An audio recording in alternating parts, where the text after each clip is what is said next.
They were the faces of a golden era, worshipped by millions, draped in diamonds, and living lives most people could only dream of. But when the cameras stopped rolling, many of Hollywood's brightest stars were hiding a devastating truth. Some died with pennies to their name. Others lived their final days in isolation, addiction, or disgrace. How did icons who once ruled the silver screen end up broke, forgotten, or begging for help? The answers are darker than you'd imagine, and far more common than you'd think. These are the haunting true stories of Golden Age stars who died with nothing. Barbara Payton. Barbara Payton was once Hollywood's next big thing, young, stunning, and radiating screen presence. In the early 1950s, she starred opposite legends like James Cagney, her future seemingly written in gold.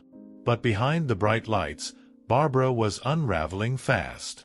Personal scandals began piling up, violent relationships, tabloid headlines, and public arrests. Her reputation in the industry took a major hit. The roles stopped coming. The money dried up. And Barbara spiraled. She began drinking heavily, relying on substances to escape the reality she no longer recognized. By her 30s, the glamour was gone. She was writing bad checks, getting arrested for public drunkenness, and eventually turning to the streets of Hollywood, working as a prostitute just to survive. The woman who once graced red carpets was now fighting for scraps.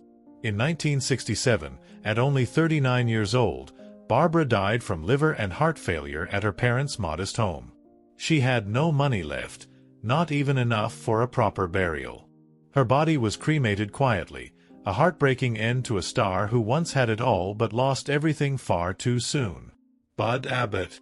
Bud Abbott was one half of the legendary comedy duo Abbott and Costello, beloved by audiences and one of the highest-paid acts in Hollywood history. During World War II, the pair helped raise an astonishing $85 million in war bonds, making them national heroes. But behind the laughter, Bud was slowly being swallowed by financial ruin. The IRS disallowed $500,000 in tax deductions the duo claimed for their bond-raising efforts, and the penalties piled up. After Lou Costello's death in 1959, Bud tried to keep performing, but his health was deteriorating. Epilepsy made it harder to work, and the gigs became fewer and far between. With no steady income and mounting debts, the IRS eventually seized his home. Bud was forced to move into a small apartment, stripped of the wealth and comfort he once enjoyed. In desperation, he made televised appeals, asking fans for financial help, a heartbreaking sight for someone who once made the world laugh. When Bud Abbott died in 1974 at the age of 78, he was virtually penniless, a comedy icon undone by illness, taxes, and a system that forgot him. Marie Prevost. Marie Prevost was once the darling of silent cinema, radiant, charming, and one of the most in-demand actresses of the 1920s. She lit up the screen in films like The Marriage Circle and Kiss Me Again, captivating audiences with her beauty and charisma. But when Hollywood transitioned to sound, Marie's career plummeted.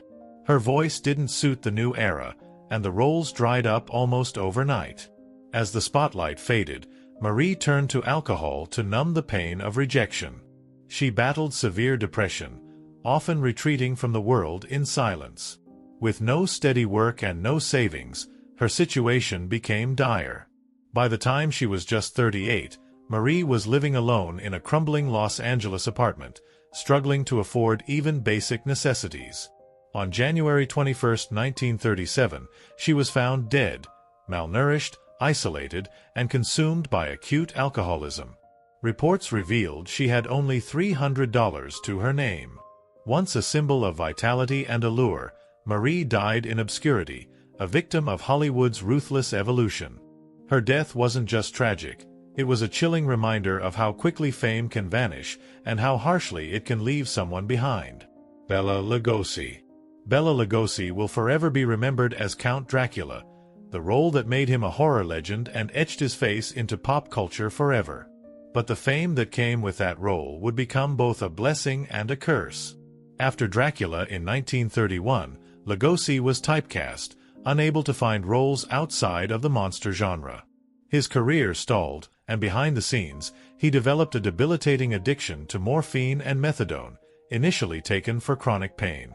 The addiction damaged both his reputation and his bank account. Roles became scarce, and the pay dropped sharply. By 1955, Lugosi was forced to file for bankruptcy. He reported just $11,000 in assets, and owed more than $3,500 in debts. He took roles in low-budget horror flicks just to survive, many of which paid him next to nothing. When he died of a heart attack in 1956 at the age of 73, Bella had just $1,900 in cash to his name. His funeral costs had to be covered by Frank Sinatra. For a man who terrified millions, his real-life story was far more haunting, a lonely decline into poverty few could have imagined. Dorothy Dandridge. Dorothy Dandridge was more than a movie star. She was a trailblazer. In 1954, she made history as the first black woman nominated for a Best Actress Oscar, earning critical acclaim for her role in Carmen Jones. But the Hollywood that celebrated her also refused to fully accept her. Racism severely limited her roles, and financial mismanagement made things worse. Dorothy's marriages were turbulent and costly, and her advisors made poor investment decisions that drained what little she had. By 1963, she was forced to declare bankruptcy, buried in over $150,000 in debt, much of it owed to the IRS. Her career was in ruins, and she struggled just to survive. On September 8, 1965, Dorothy was found dead in her modest West Hollywood apartment. She was only 42 years old. The official cause was an accidental overdose of antidepressants, but what stood out most was what her manager found: just 24 cents in her bank account. A woman who once broke barriers on screen died alone and nearly penniless. Her story remains one of the most heartbreaking examples of how quickly Hollywood can chew someone up and leave nothing behind. Terry Thomas. Terry Thomas was the face of British comedy. Charming, gap-toothed, and effortlessly witty. Known for roles in films like Those Magnificent Men in Their Flying Machines, he was a staple of 1960s cinema, loved for his unique delivery and impeccable timing. But behind the scenes, his life took a devastating turn. In 1971, Terry was diagnosed with Parkinson's disease, a slow and unforgiving illness that ended his ability to perform. As his health declined, so did his finances. His medical expenses soared to over $100,000 a year, forcing him to sell his home and most of his belongings. There was no Hollywood safety net. With his savings depleted, Terry was eventually moved into a modest retirement home for actors. It was there, far from the red carpets and laughter, that he spent his final years. Friends and fellow performers had to organize a benefit concert in 1989 just to help pay for his care. He passed away on January 8, 1990, at the age of 78. The man who once filled theaters with joy died in quiet obscurity, his wealth gone, his body failing, but his legacy still echoing with every laugh he once inspired. Veronica Lake. Veronica Lake was once the epitome of Hollywood glamour. With her signature peekaboo hairstyle and roles in film noir classics like Sullivan's Travels, she became a 1940s icon almost overnight. But behind her sultry image was a woman fighting a slow, painful descent. Her career took a downturn in the late 40s as studios grew tired of her unpredictable behavior, fueled by alcoholism and mental health struggles. By the early 1950s, she was no longer welcome in the industry that had once worshipped her. Financial problems mounted quickly. In 1951, she declared bankruptcy. As the years passed, she faded from the public eye entirely. By the 1960s, reports surfaced that she was working as a waitress and hostess in a New York hotel, an almost unrecognizable version of the woman who once lit up movie screens. Her final years were marked by illness and solitude. She died on July 7, 1973, at just 50 years old, from complications related to hepatitis and kidney failure. With little more than a small bank account and personal belongings to her name, Veronica Lake's final chapter was a far cry from the Hollywood dream she once embodied. Roscoe Fatty Arbuckle. Roscoe "Fatty" Arbuckle was once the king of silent film comedy, earning over $1 million a year in the 1920s, an almost unheard-of fortune for the time. With a natural gift for slapstick and a lovable persona, he was one of the most bankable stars in Hollywood. But everything changed overnight. In 1921, Arbuckle was accused of involvement in the death of actress Virginia Rappe. Though he was acquitted after 3 highly publicized trials, the damage was done. His films were banned, the studios turned their backs, and the public never truly forgave him. The cost of his legal defense alone wiped out nearly $700,000 of his wealth. Desperate to work, Arbuckle attempted a comeback under the name William Goodrich, directing low-budget films with modest success. But the fame, fortune, and respect he once held were gone for good. When he died of a heart attack on June 29, 1933, at the age of 46, he had almost no money left. Once adored by millions, he died in obscurity and debt, a haunting fall from grace that remains one of the darkest chapters in early Hollywood history. John Garfield. John Garfield was one of the most electrifying actors of the 1940s, a brooding, magnetic force on screen who brought a raw, unpolished realism to every role. He starred in hits like The Postman Always Rings Twice and Body and Soul, helping pave the way for method acting in American cinema. But his promising career was crushed by the political hysteria of the era. During the height of the Red Scare, Garfield was called before the House Un-American Activities Committee. He denied any involvement with communism and refused to name names. That act of integrity cost him everything. He was blacklisted. Studios wouldn't touch him. The offers dried up, and so did his income. With mounting legal fees, emotional stress, and no work in sight, Garfield's health began to collapse. On May 21, 1952, he died of a heart attack in a New York City apartment, alone, exiled, and just 39 years old. Though not technically penniless at the time of his death, the political witch hunt had stripped away his career, drained his finances, and left behind a legacy stained by fear rather than celebrated for brilliance. Mabel Normand. Mabel Normand was one of the brightest stars of the silent film era, playful, fearless, and wildly talented. She lit up the screen alongside legends like Charlie Chaplin and Fatty Arbuckle, and even broke barriers as one of the few female directors of her time. But behind the scenes, her life was unraveling. In 1922, she was thrust into scandal after the shocking unsolved murder of director William Desmond Taylor. Though never a suspect, her close ties to him cast a long, dark shadow over her career. Studios grew hesitant, offers dwindled, and the media frenzy tarnished her reputation. As her fame faded, Mabel began battling a much tougher enemy, tuberculosis. The disease slowly drained her strength, making it harder to work and harder to stay afloat financially. Treatments were expensive, and her once lavish lifestyle was stripped down to mere survival. She spent her final years in a sanitarium in Monrovia, California, far from the glamorous sets and roaring crowds that once adored her. When she died on February 23, 1930, at just 37 years old, her fortune was gone. What remained was a legacy of brilliance, dimmed far too soon. Sammy Davis Jr. Sammy Davis Jr. was the ultimate showman, a singer, dancer, actor, and a vital part of the legendary Rat Pack. He broke barriers with his talent and charm, becoming one of the most celebrated entertainers in America.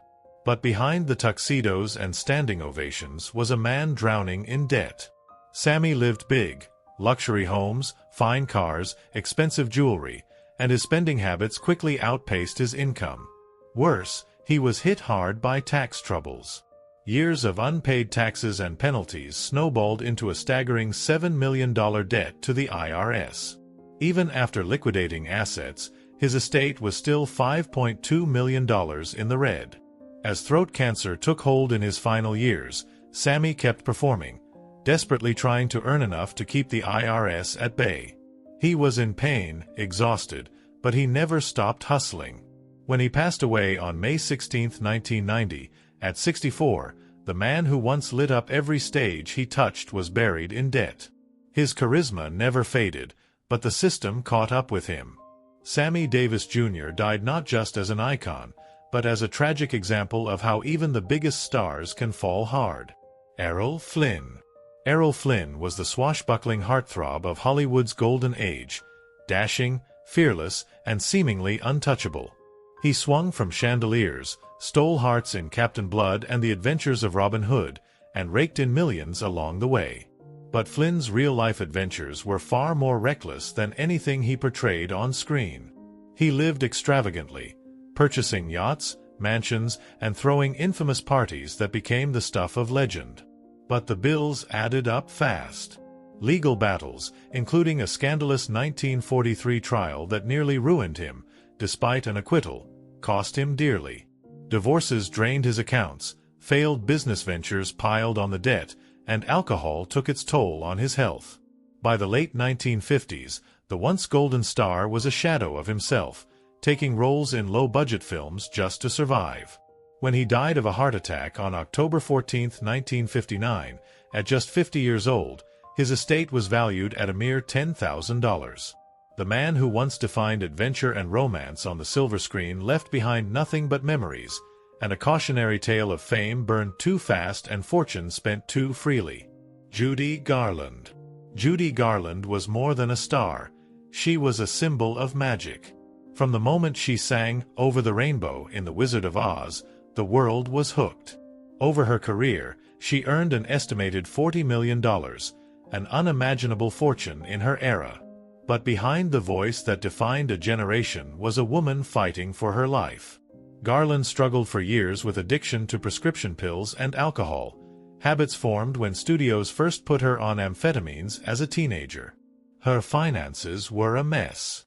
Agents and managers mishandled her money, and one husband in particular, Sid Luft, reportedly squandered much of her fortune on failed ventures. As the roles dried up, so did the paychecks. Judy was forced to perform in tiny venues just to make ends meet. She even skipped out on hotel bills when she couldn't pay.